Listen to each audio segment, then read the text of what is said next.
já jsem Chang a pracuji jako happiness manažer v IBMce. Happiness manažer je takový spíš komunitní manažer nebo taky manažer angažovanosti zaměstnanců. A je to o tom, že propojuji lidi v rámci firmy, a to prostřednictvím neformálních a někdy formálních akcí.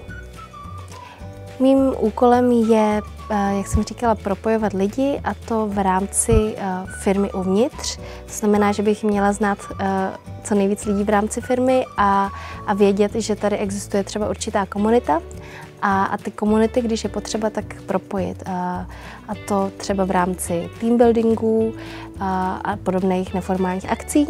Vedle propojování lidí tak se taky starám o nástěnky, takže jsem taková nástěnkářka trošku, respektive jedný hlavní.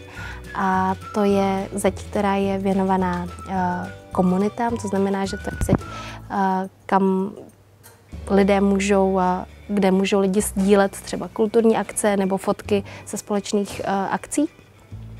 A často se na mě třeba i obracejí lidi, kteří chtějí uspořádat nějakou akci pro kolegy, třeba v interním vzdělání a vzdělávací akci. A já třeba jim pomůžu tu akci zpropagovat nebo sehnat účastníky.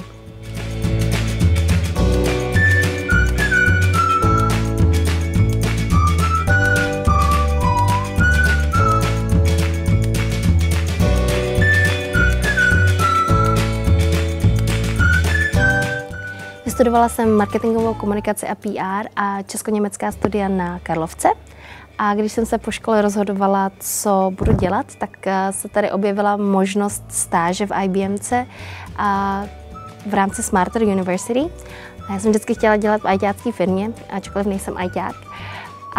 Takže jsem nastoupila na 3měsíční stáž a během ní jsem poznávala firmu skrze lidi. Nastoupila jsem v rámci takové jako interní komunikace a protože mám skvělého manažera, tak mi pomohl vytvořit pozici happiness manažera, což je pozice, která tady předtím nebyla, a je to dost o propojování lidí a já miluju být mezi lidma a ta firma mi to nabízí.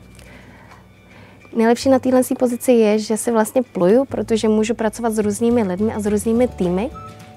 A to je jedna z těch výhod téhle pozice v rámci IBMky. A taky máme možnost chodit na různá školení, máme možnost se sami rozvíjet v rámci interních vzdělávacích akcí.